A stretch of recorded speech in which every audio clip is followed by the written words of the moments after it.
Greetings and welcome to Bindlestiff Open Stage Variety Show, the Quarantine Edition. Tonight, we look back at the best of Ask Hovey from Season 3. I'm Keith Nelson, host of this live online pandemic-based variety show and co-founder of Bindlestiff Family Circus, a 25-year-old New York-based circus company. Starting April 6, 2020, and not ending until April 26, 2021, Bindlestiff Family Circus has been virtually making circus happen. Every week we presented an international lineup of circus and variety arts. 13 months of circus, sideshow, vaudeville, dance, comedy, death-defying stunts, wire walkers, tap dancers, ukulele players, you know, the performing arts. Delivered to you right in your living room. Indian magicians on the streets of Delhi, acrobats in villages in Uganda, jugglers in space, and aerialists, clowns, and daredevils across the United States and around the world joined us live, in the moment through the powers of Zoom and international internet access. From January to April of 2021, we presented Season 3 of Bindlestiff Open Stage. 14 shows featuring more than 160 artists and 12 non-human performers. We had artists joining us on screen from more than 17 states and 11 nations. Now, Ask Hovey was a regular segment of Bindlestiff Open Stage Variety Show. Audience queries answered by Hobbyburgess. It was an educational opportunity provided to the people every week, free of charge. In a moment, I'll be handing the mic over to the star of tonight's program, circus artist, juggler, author, professor, historian, chairman of the Bindlestiff Board, Slipper Room regular, friend, polar bear, and so much more. Now, following a bit of fanfare by Cornmo, please welcome Professor Hobbyburgess. Ask Hovey. Ask Hovey. Okay. Polar bears, ask Cubby. Lions, ask Hovey. Elephants, ask Hovey. Circuses, ask Hovey. Juggling, ask Hovey. Aerialists, ask Hovey. Clowns, ask Hovey. Ask Hovey. Ask Hovey. Tightrope walking, aerial gymnast, circus tent, ask Hovey. Menagerie, barn, bathing, big time, ask Hovey. Ask Hovey.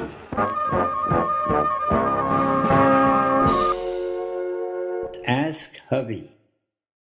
Tonight's question is from the lovely and talented Logan Kerr. I want to know about the wire walkers, like low wire, not the high ones. Okay, Logan, here we go. I'm going to talk about 6 maybe performers, and some of them might be a little arbitrary, but they're ones I've seen for the most part. But I have to start with Con Caliano because he was known as the Wizard of the Wire.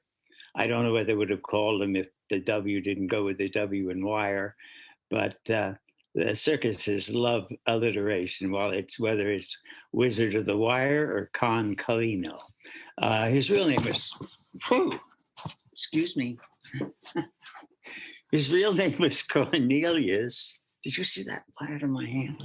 His real name was Cornelius, but he was always called Con. And he came to the United States from Australia and performed with Ringling Brothers Barnum and Bailey Circus from 1924 and was a big, big, big star there in the 1930s. It's possible I saw him. He lived to 1973, and after he died, they issued a postage stamp in Australia in his honor, and that stamp came out in 1997. Although his costume was very Spanish looking, like a toreador, he was actually Australian, and in fact, he was part Aborigine. And he is credited with inventing the forward somersault on the low wire. I think a lot of people probably did the back somersault, but he was the first to do the forward somersault. And that became kind of a benchmark for low tightrope. He was kind of succeeded by Tonito. Tonito came from a wire walking family. His famous sister, Pinito del Oro, graduated to the trapeze from the rope walking. And he was quite famous in the mid-1950s. And then I actually saw him in Canada in a variety theater in the late 1950s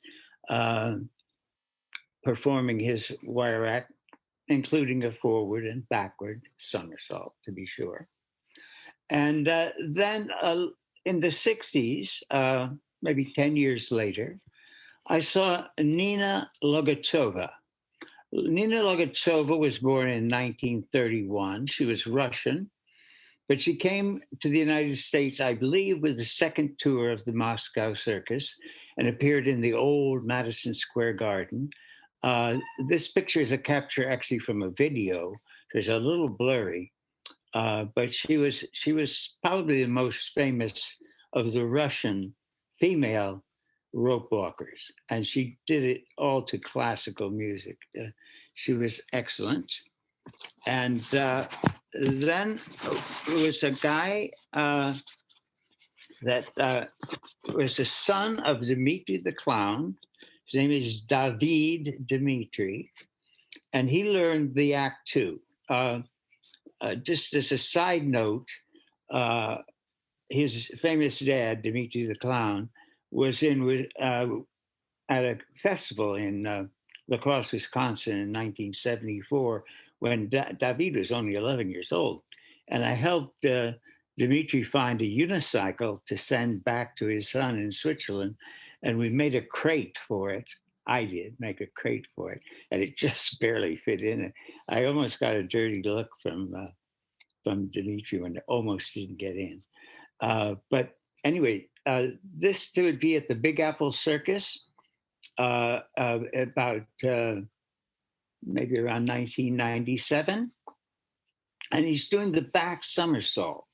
But like Concalino, he also did the front somersault. In the front somersault, his head leads. So he's doing the forward somersault, leading with his head. So he's more of a tuck position. And in the back somersault, his head is more thrown back. A year later, Molly Sodek was with the Big Apple Circus. I believe that was in 1998. And she was from Vermont. I was also born in Vermont, but she was born in Montpelier, and I was born in the other place. This starts with an M. I can't remember what it was. Anyway, she was very, very good. I enjoyed seeing her. I also saw her in Europe. She was with a Swedish circus and closed the show and was far and away the best thing in the show. Also want to give a shout out to Joseph Buglioni. Joseph Buglioni is a director of the Winter Circus in Paris, the Cirque d'Hiver, and he's usually seen in the orchestra playing the baritone horn, so he doesn't have to hire so many musicians, and he could still have a pretty full orchestra. But I was surprised about a decade ago when he came out with this low wire act. It was amazing. But I've done a little research, and apparently he created this act when he was just 16. So, Logan, that's a few of the wire walkers. Thanks for the question. Tonight's question is from Clayton Cox. It's, what is the history of the Circus Big Top? Well, the Circus Big Top, of course, is the big tent in which the circus takes place. And Big Top has become synonymous with circus. But it wasn't always so. The earliest circuses, such as Philip Astley and Franconi, this would be Franconi in Paris, those circuses were in buildings. They were not in tents. This particular building actually set the standard for the diameter of a circus ring, which is standardized. This would have been about 1837, and the standard diameter of a circus ring, especially for horsemanship, is 13 meters. And this is the standard for it. Now, the first person to put a circus under a tent would have been Joshua Purdy Brown.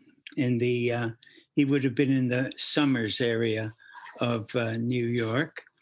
And his tent would have been like an umbrella. There would be a center pole, and then there would be the umbrella. And initially, that's basically what it was. So there would be a center pole in the center of the ring. A man by the name of Gilbert Spaulding, who was a druggist, they called him Doc Spaulding. He was a druggist that also sold paint, and a circus became indebted to him because of paint. They owed him for the paint, and he ended up owning a circus. And he was very innovative because he took the tent, similar to the one that Purdy Brown would have set up, and he added the quarter pole. You can see the 4 quarter poles with their own flags. There's also an equestrian flag up here. I don't know if I pointed out the equestrian statues up here, but this would be an equestrian flag. And this was the innovation of Spaulding, Doc Spaulding. And from there, the circus tent evolved. This would be the Ringling Barnum and Bailey circus tent, as it would have been set up down in Sarasota, Florida, winter quarters. It may not be as elaborate and big as it would be set up for on the road, but basically the tent was a circular tent, just like the original one. However, they could insert sections between. So this would be described as a round tent with a certain diameter and 1, 2, 3 middle sections. By doing this, they were able to put 3 circus rings between the poles. So there was no pole in the center of the ring. And you see here, there are no longer only 4 quarter poles. There's a double row of quarter poles. There's the inner quarter pole here, and the outer quarter pole here, the center poles here, and the side poles here, holding up the canvas umbrella or tent. These tents were called sometimes, well, the Circus Fans of America Association calls their organ, their magazine, White Tops, because these start off like sail canvas. It starts off white, but not long into the season, they're brown. They're the color of dirt because they're dirty. It's that simple. Now, the tent is laced together with a lacing. The lacing looks like this. This would be the seam of the canvas. And on one side, you have grommets, just like shoes. And on the other side, not a shoelace, but these little beckets come out. So the becket goes through the grommet, through the previous becket and down. The next becket goes through the grommet and the previous becket and down, and so forth. And that's how the tent is laced together. There's usually also a storm cable, which is like a really strong, it's not rope like this, it's like a really strong iron rope, wire rope. And that has to be latched together every so often so that the tent is more stable than it would otherwise be. Otherwise, it would tend to rip apart. So that is the way the tents were done. In my early days with Hagen Brothers and Hunt Brothers, that's exactly how the tent was done. And there was also a sailmaker on both shows that I worked on. And while the tent was on the ground being laced together, he would be sewing patches in wherever there were holes in the canvas. And the night before, during the performance, he would be looking up to see where the holes were that he would be able to patch when the tent came down and moved to the next place and so forth. The other thing is that these tents were often one-night stands. Now, fast forward to quite a few years later, what happened is the one-ring circus became more popular. And circuses like Circus Flora and the Big Apple Circus moved to a vinylized canvas tent. Now, this I can't tell you so much about, but it's very different. The quarter poles are gone, no quarter poles. But there are 4 center poles quadranted off that way and a cupola. So this is probably, I don't really know how this is made because this is set up for a whole run. which might be weeks and weeks and weeks. For example, the Big Apple Circus at Lincoln Center was torn down soon after. A year ago tomorrow, we did our closing performance at Lincoln Center in the Big Apple Circus.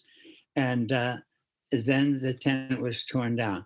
And as that was one day shy of a year ago, there was no season this past year of the Big Apple Circus. And of course, we hope to get back to that.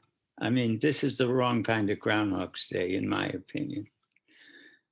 Tonight's question: I dress like a rabbit. I'm quite familiar with gorilla suits and two-man horses. Are there any other examples of costume curiosities? If you haven't already guessed, the question is from Scotty the Blue Bunny. I first saw Scotty the Blue Bunny with the Bindlestiff Family Circus in Brooklyn. He was born in Brooklyn, I believe. And I've also seen him as host at the Slipper Room and host more than once of the New York Burlesque Festival. He's now living in Berlin. And thank you, Scotty, for the question. First of all, I'd like to remind you that Joseph Grimaldi, probably the greatest clown in the Western civilization of all time, made his debut in a monkey suit. And he was about 3 years old, and his dad was swinging him around on a chain in a monkey suit. Chain broke, and he landed in the audience, which is the sort of thing that kept happening to him. Grimaldi was from Italy, and so was Giovanni Belzoni. Now, Belzoni is a little bit peripheral to this question. However, I want to work him into it because he's a very interesting situation. Belzoni was from Padua, and he came to England as a circus strongman. He was huge. He was like 6'8" and very strong.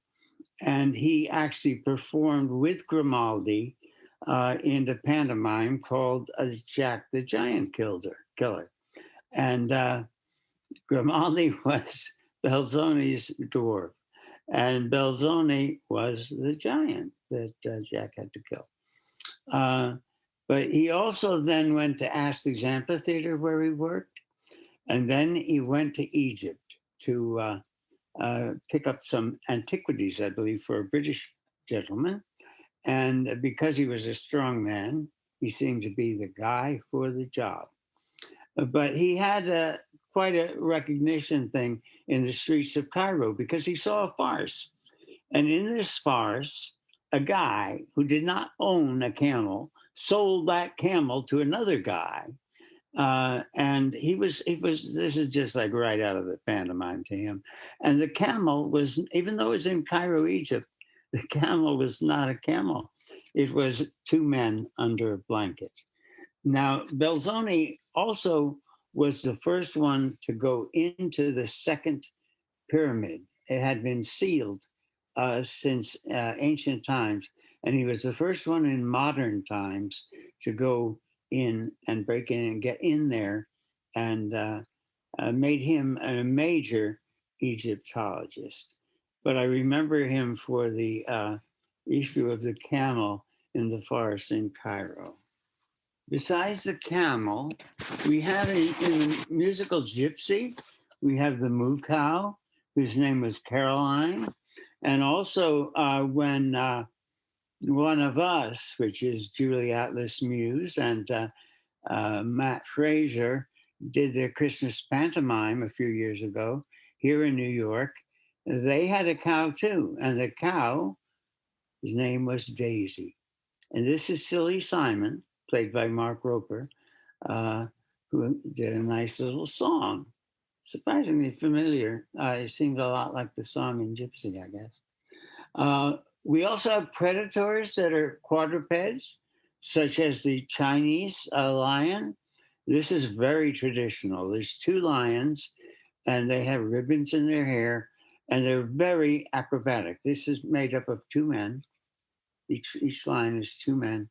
And you see the young man is taking a rolling globe over a teeterboard. And then there's another lion with a man standing on the lion and yet another lion following up. The lions represent northern China and southern China and the unity between them. I want to talk about one more predator. Yeah, you got it. The polar bear, okay? This is my polar bear act. This is my trainer, Little Miss Licks. And here you see me riding a razor scooter. And here you see me foot juggling. Now the polar bear, well, I should say her costume was designed by Garo Sparrow, but the polar bear costume was designed by Polychromatica, specifically Juanita Cardenas. And we went through 3 heads. I had 3 different heads for this polar bear. Here is the first polar bear head right here. This is our first one. This is our second one right here. And then we came across a reproduction of a polar bear skull. We studied it carefully. And now we have the third polar bear head for my polar bear act. So, as they say, 3 heads are better than 1. This question is from Elia Bisker, and it is, do you have any favorite circus-related books, fiction, novels, movies, or TV shows, or are there any that you think get it right or wrong in interesting ways? Okay, let's, I'm not sure favorite is quite the right word, but there's certainly a book that influenced me very much. The author was Charles G. Finney. He was born in Missouri in 1905, and he died in Ohio in 1984. In the meantime, however, he was probably about 20 in the Depression, and he joined out in the American Army to be stationed in Tientsin, China for 3 years. He didn't think he was a very good soldier, but he did make it to private first class. And his friends told him he would, if he re-enlisted, he could probably make it to corporal. But he didn't have that kind of confidence, so he didn't re-enlist, and he moved to Tucson, Arizona. From Tientsin, China to Tucson, Arizona. And there he landed a job as a proofreader at the second largest newspaper in Tucson, the Tucson Star, which still exists as a morning paper. He got a job as a proofreader there.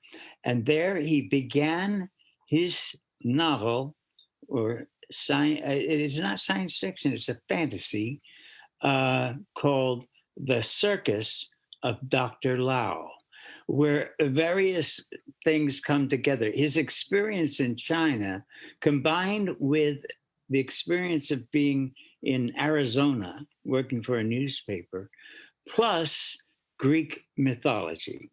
So the Circus of Dr. Lao actually consisted of creatures pretty much from Greek mythology. And that is sort of the whole idea of it. Now, this, although the book was published in 1935, I knew nothing of it until I got a copy of this Bantam 50-cent edition in 1964. And I was on my way to Paris, London, and Amsterdam for 7 weeks in 1965. And I had this book in my luggage. Not very big, but it's The Circus of Dr. Lao. And I would periodically read it while I was experiencing circus in Europe for the very first time, visiting the Cirque Medrano and the Winter Circus in Paris. Now, one of the great things about this book, when it came out, it got a National Book Award for a category that known as originality. That category was dropped after 5 years, but he was the first one to win the National Book Award for um, uh, originality. And H.L. Mencken and Joseph Wood Crouch, who were very famous writers, actually. Crouch was a drama critic that had to move to Tucson, Arizona, because of his health. Anyway, they said that this book is almost impossible to describe, and it doesn't fall into any genre. It's a genre in and of itself. It was in print almost all the time. I went to my library today at an undisclosed location and found all these different editions of it, including the original, which is not available right now on the internet. Maybe it will be later. I don't want to tell you, give away too much of it, because I'm sure you can obtain it and read it, but it's very interesting. For example, at the end, he asks you 13 questions and points out 13 inconsistencies in the book that I sure didn't notice while I was reading it. No fair to cheat and look ahead, but read the book and then look at the questions. And this was dramatized in 1957 by the actor. Well, he had the leading role. He didn't create the script, but Burgess, what a name, Burgess Meredith had the leading role in a 1957 dramatization of the Circus of Dr. Lau. And there was also Tony Randall, who did the Seven Faces of Dr. Lau, which was not really totally, it was a different story. I mean, an adaptation. It was the Seven Faces of Dr. Lau, not the Circus of Dr. Lau. And he played 7 characters, actually only played 6, so the title was messed up. He played a satyr, he played a Merlin the Magician. I'm not sure that's in the original. He played Medusa. That's in the original. I'm not. She played Abominable Snowman, and this is Apollyon.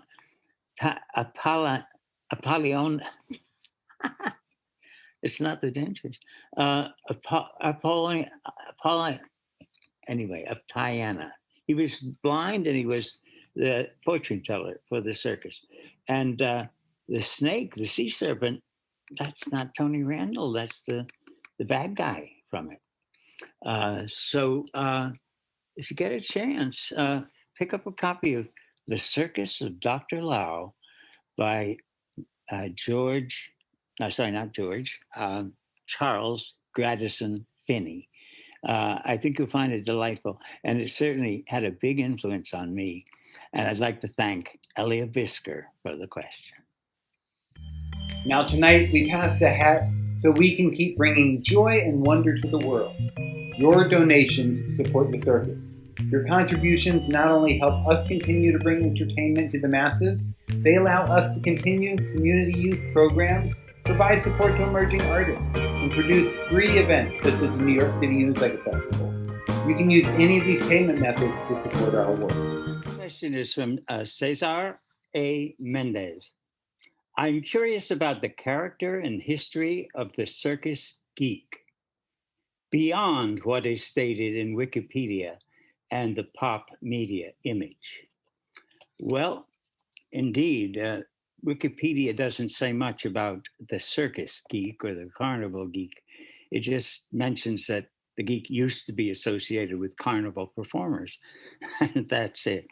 Well, a couple decades ago, I used to fill out 8x5 cards with various pieces of information that I would find until I had something like the equivalent of 9 shoe boxes full of these 5x8 cards.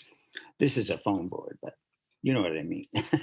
And this is one I did decades ago. Up in the corner, it says geek. And then it says Nightmare Alley, 20th Century Fox, in Newsweek, October 20th, 1947, page 94, William Lindsay Gresham novel. Now, maybe that I need to fill in a few blanks for you, because that is a review of a motion picture that is quite important when it comes to geeks. In fact, that review, and I can't tell you which by right now, but we could look it up eventually, that review stated that the word geek would probably become a very well-known word. At that time, it was only known as carny lingo. It was not used by the general public as the equivalent of a nerd or a computer geek or a whatever. So this is the poster for the movie, starring Tyrone Power, 1946, the year before the review. And it's called Nightmare Alley. And it's Tyrone Power is above the title, but we also have Joan Blondell and Colleen Gray and Helen Walker. And they played three crucial women beautifully in Nightmare Alley. She was an older woman who was a fortune teller and a mentalist. And she was an electric chair girl with all the volts running through her. And she was a psychiatrist who actually eventually leads to the downfall of Stan Carlisle, the role played by Tyrone Power. Now here is a capture from the movie of the geek. You don't really see the geek. All you see is this banner, and the geek is in a pit right in front of it with the people all standing around it. Geek is being a kind of a wild man who bites the head off of chickens. Now, how does someone become a geek? That's one of the questions that Stan Carlisle was asking the older man. And he said, you don't find geeks, you make them. And he said, well, how is that? And he said, I'm going to do you a favor right now and not kick you in the butt, because you don't want to be asking all these kinds of questions around a carnival. It's a very touchy subject. And the reason is that the geek basically is a down and out drunkard who is willing to bite the head off chickens and be a wild man just for the purpose of getting enough booze to keep him going and a place to sleep it off. So that is what the geek is. But I'd like to talk a little more about the novel behind the movie, because it's by an incredible person by the name of William Lindsay Gresham. Now, Gresham was steeped in all kinds of things which I think were very demonizing for him. Mentalism, card tricks, magic, fortune telling, mentalism, and the tarot card. I don't know if you can make it out here. It actually was in the movie poster. Right down here's the book from which it was made, and here it is blown up, and you can see the Hanged Man, the tarot card of the Hanged Man in this spiritual apparition. So that's kind of where he's coming from. Here's a picture of him on the back.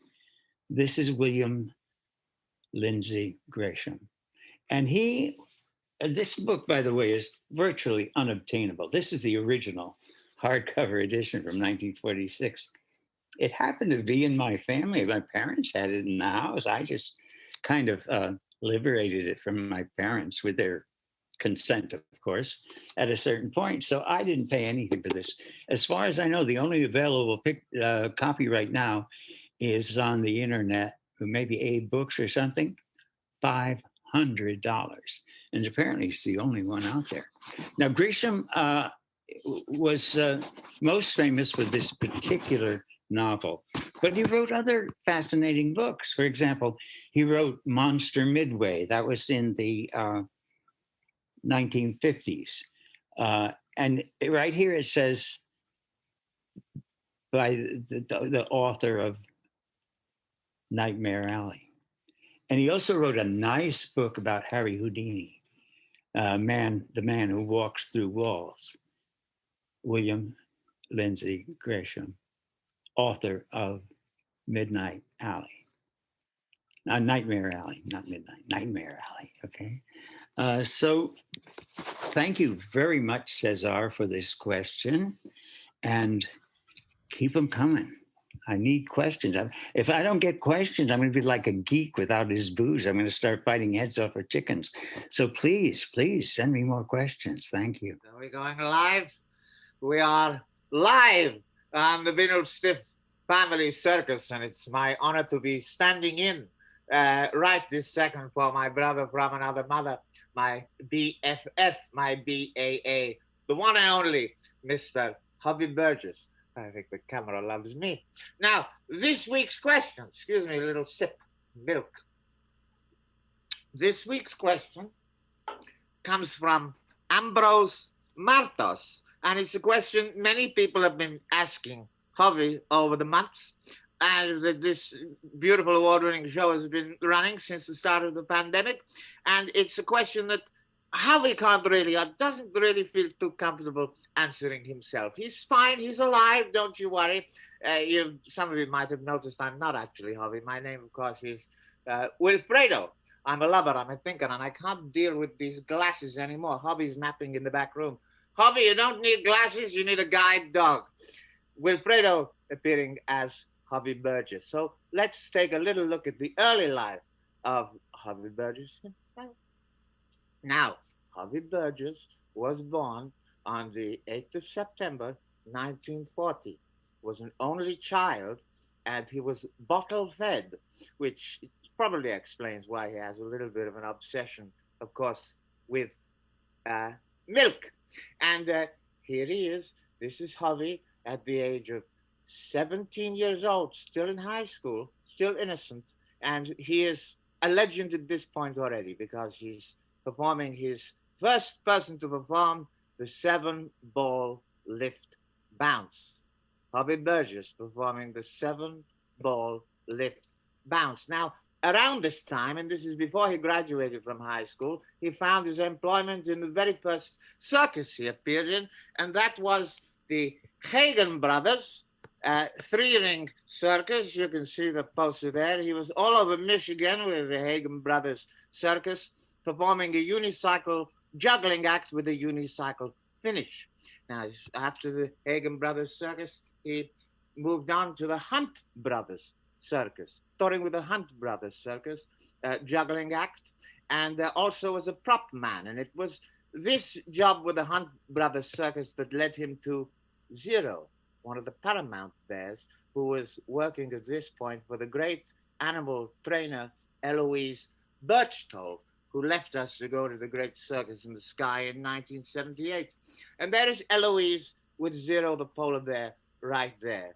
Eloise brought Hovey into her act at the Toledo Zoo in Ohio, where he worked as assistant trainer to Eloise. It was Hovey's job, of course, to feed Zero and to clean out the cage and to mount Zero onto the motorbike, start the engine and kickstart the engine, and Zero would drive the motorcycle 3 times around the ring. And of course, Hovey was there to switch it off because any more than 3 and Zero didn't like it. So there's the back of Hovey there, training with Zero back in 1961, 1962. So he was certainly bitten by the polar bear and the circus bug during these years. Shh, quiet, you're napping. In the middle 60s, he decided to go to Europe, paying his way by busking on the streets in London and Paris and I think Amsterdam. And here is the Cirque d'Hiver. And this is a special place for Hovey. He couldn't wait to get there when he was in Paris in the mid-60s because the Cirque d'Hiver in Paris was the place, of course, which was the location filming for the 1956 film Trapeze. And that's not Hobbyburgess, that's Burt Lancaster, the star of that film. And that film, of course, is integral to Hovey's love of the circus. See it, no problem. Trapeze, there is the poster right there. When he came back from Europe, He, of course, got a job at NYU after some study at Columbia University. And at NYU, he began his teaching career, which was 101 semesters. Recently, he retired in the last few years. He was at NYU, he was also at Juilliard. But at the end of the 1960s, Hovey was one of the first performers to help the Electric Circus get off the ground in the East Village here in New York City. The Electric Circus, the famous no alcohol nightclub that was kind of a precursor to Studio 54. There's Hovey on stilts, dressed as a chef, I think, with his juggling balls, and he's chatting away to another fellow artist, born Eunice Wayman, otherwise known as Nina Simone. Take a second to process that. So, Hovey, Nina Simone. We're going to the 70s, married life for Hovey. This is Hobbyburgess, passing clubs there with Judy Finelli. They married in 1970. That's Judy, and that's Hovey there. They divorced about 10, 11 years later, but they're still friends. They Zoom every Friday at 6 o'clock. Still friends. She's in San Francisco now. He's in New York. They couldn't be further away from each other, which is as it really should be. In 1976, their collaboration, Circus Techniques, was published. And of course, it's a rarity these days. It's out of print. Good luck getting a copy. You can't get your hands on one of these books for any less, I think, than $300, $400, $500. Circus Techniques, Hobby's book with photographs by Judy Finelli, published 1976. We've only just scratched the surface of this warts and all education into the early life of Hobbyburgess. Here in 1980, the film Popeye, filmed in Malta. That's Robin Williams right there. Hovey was asked to come on board the film to choreograph all the circus sequences for this film. And if you look carefully, there's Hovey appearing in the film right there in the corner. Get a load of that. He's got 2 lines. Am I going to give away the 2 lines? Not likely. You're going to have to watch the film to find out what the 2 lines are. Popeye, there's the American poster for the film Popeye right there. And the film, of course, was released worldwide. Robert Altman's first motion picture. In Italy, it was called Popeye. And in Japan, Popeye. Why not? Robin Williams was, of course, one of Hovey's proteges. Hovey was his mentor at Juilliard University, also mentored many gifted clowns throughout the years, musical theater performers. And we're going to skip forward here to Hovey's later years. This was his 75th birthday celebration at Dixon Place, produced by the Bindlestiff family circus. There's Pinky Special, fabulous hula hooping act, and there's Little Miss Licks. Now, Little Miss Licks and Hobbyburgess, they have an act together. He's retired now from NYU, of course. There he is in his final class at NYU. All those semesters later, he retired, and he and Licks have an act, and it's called The Polar Bear. Pollarbare. And there they are on stage. There he is with his cane. That's Licks. I don't know whether she's watching tonight. Now she's got a headache. She has a vaccine. I can't watch. I've got my period, and so on and so forth. There is Hovey foot juggling. There's the polar bear. Foot juggling. Antipodism. He is officially the world's oldest foot juggling polar bear, possibly the oldest foot juggling polar bear in the world. And there is him and Little Miss Licks playing the Coney Island Sideshow, USA, paying homage to Frank Bostock, the great animal trainer of the Victorian era. So he's kind of a work in progress. Hovey's a work in progress. There's no such thing as retirement for him. He's still playing all the nightclubs. There he is in my show, Wilfredo Ahoho with the Dirty Martini and the Juliatrus Muse and the Little Miss Licks. Recently, I said to Hovey, any words of advice from somebody of 80 and a half years old to a youthful thing like me to pass down through the generations? He's 3 things. Number 1, be original. Number 2, don't steal any material from any performer unless, of course, they're dead. And 3, take care of yourself and pay attention to detail. Take care of yourself and pay attention to detail. And I think I'm going to leave you with that. It's been an honor to cover for Mr. Hobbyburgess, and don't I look #flaming fantastic. Wilfredo signing off, over and out, and I'll see you down the road. I'd like to start tonight by thanking Wilfredo for covering for me last week. And I'd also like to thank Rich Potter for not excluding me from his artwork, although I seem to have become a foam board within a foam board.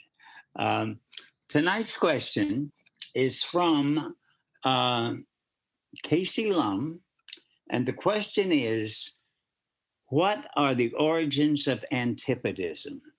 Now, Antipodism is simply a $5 word for foot juggling. And here we have foot juggling. Now, there is a long tradition in Asia, in China, of foot juggling that probably goes back to maybe 220 BC or so.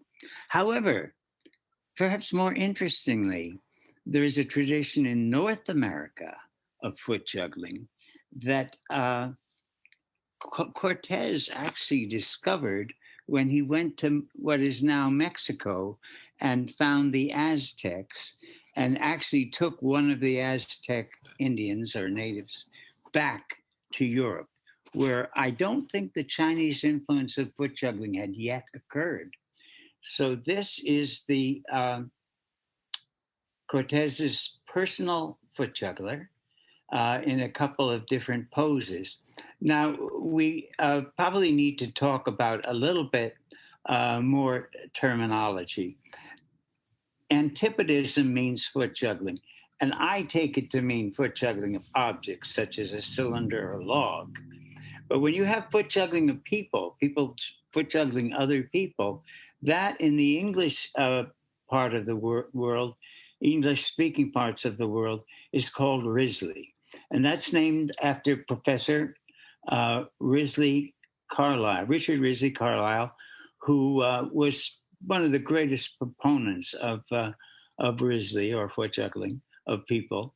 And then in non-English parts of the world, foot juggling of people is usually called Icarianism. And that's after the Greek mythology of Icarus and Daedalus, where Daedalus taught his son Icarus how to fly, but he flew too near the sun, and the wax that was holding his feathers in melted. So he had a little problem there. Now, this foot juggling here this was the very first drawing of a Native American. And it was done in Spain by a German named Christoph, this book here, Wieditz. You can still get the book with these pictures in it, in English, also in Spanish, and also in German. But there is also more of an Aztec type of drawing of a foot juggler. This would be an Aztec foot juggler. This is from the so-called Florentine Codex. And you see the juggler has got a log on his feet. He's also got mud on his feet to lubricate the log, to spin it around. You don't see it spinning here, but I show you what he's doing is spinning the log around. And he's sort of propping his butt up with his arms. Now, there's another way to go with that, and that it would be a trinca. By the way, here is a Mexican, far more recent, a Mexican foot juggler, just a kind of a street juggler, carrying on the Aztec tradition of foot juggling a log like that. But what is nice is if you can have what's called a trinca. That's a special device to hold your butt up. And I finally found someone in France to make me one. His name was Ernest Clenel. And this is Ernest Clenel in the lobby of a Paris hotel where I picked up my trinca, which he built for me. He didn't want to ship it to me, so I had to go to Paris and get it. And he drove in an hour. And that is my trinca, is in that crate that we're sitting on. And the picture was taken by his wife. And this is what the trinca looked like. It was made out of stainless steel. It had adjustable here, and the shoulder supports were also adjustable. It was very heavy. And when I got to the airport, I had made all kinds of arrangements for this. And I had found out what the extra size and extra weight would cost Air France.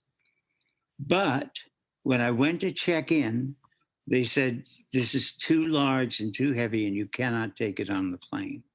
Luckily, I'd gotten to the airport hours before my flight, because that was my whole mission in going to Paris, was to get a trinket so I could practice foot juggling. And it was a kind of a long story, but I went and bought a suitcase, and Ernest had put a screwdriver on taped it to the crate, and I was taking out 10 screws, and the people at the check-in who had not let me go came over and started helping me. The guy took the screwdriver and started and I bought a suitcase in the airport, and everything I could move out of the crate, I moved into the suitcase. And the woman that was there went off duty, but she took me over with my luggage, the new suitcase and the old crate. And the crate had weighed about almost 100 kilo, maybe 97 kilo. They wouldn't let me take it. But after I split the load into two things with the extra weight of the suitcase, they both weighed about 50 kilo each, which was allowable. And I didn't even have to pay overweight or oversize at all. Eventually, I did want to get something a little lighter. And so instead of this stainless steel, which is quite heavy, I had another one made of aluminum. And this one was much lighter. And it was made by Mr. Strauss, Mr. Adam Strauss in Sleepy Hollow. Here he is making my second trinket. And I still use both of them. I use both this trinket and this trinket. In fact, I was practicing with this one today, and I was practicing with this one yesterday. So this one is so bright. It looks like gold. It's reflecting the wood there. And then I have a lot of cylinders. And guess what? I made the cylinders myself. I probably have over 20 of them. And I do that to practice different weights, different lengths, different textures, different diameters, and to try to capture the essence of spinning a log on my feet. And here we have an actual brown bear actually foot juggling with his hind legs. And the next time you see a polar bear juggling, it might just be me. Well, friends, that's our show. Glad that you could join us for an evening of memories. It was a joy sharing with you all. Thank you for sharing in love and laughter. Thank you for your contributions and for supporting the performing arts.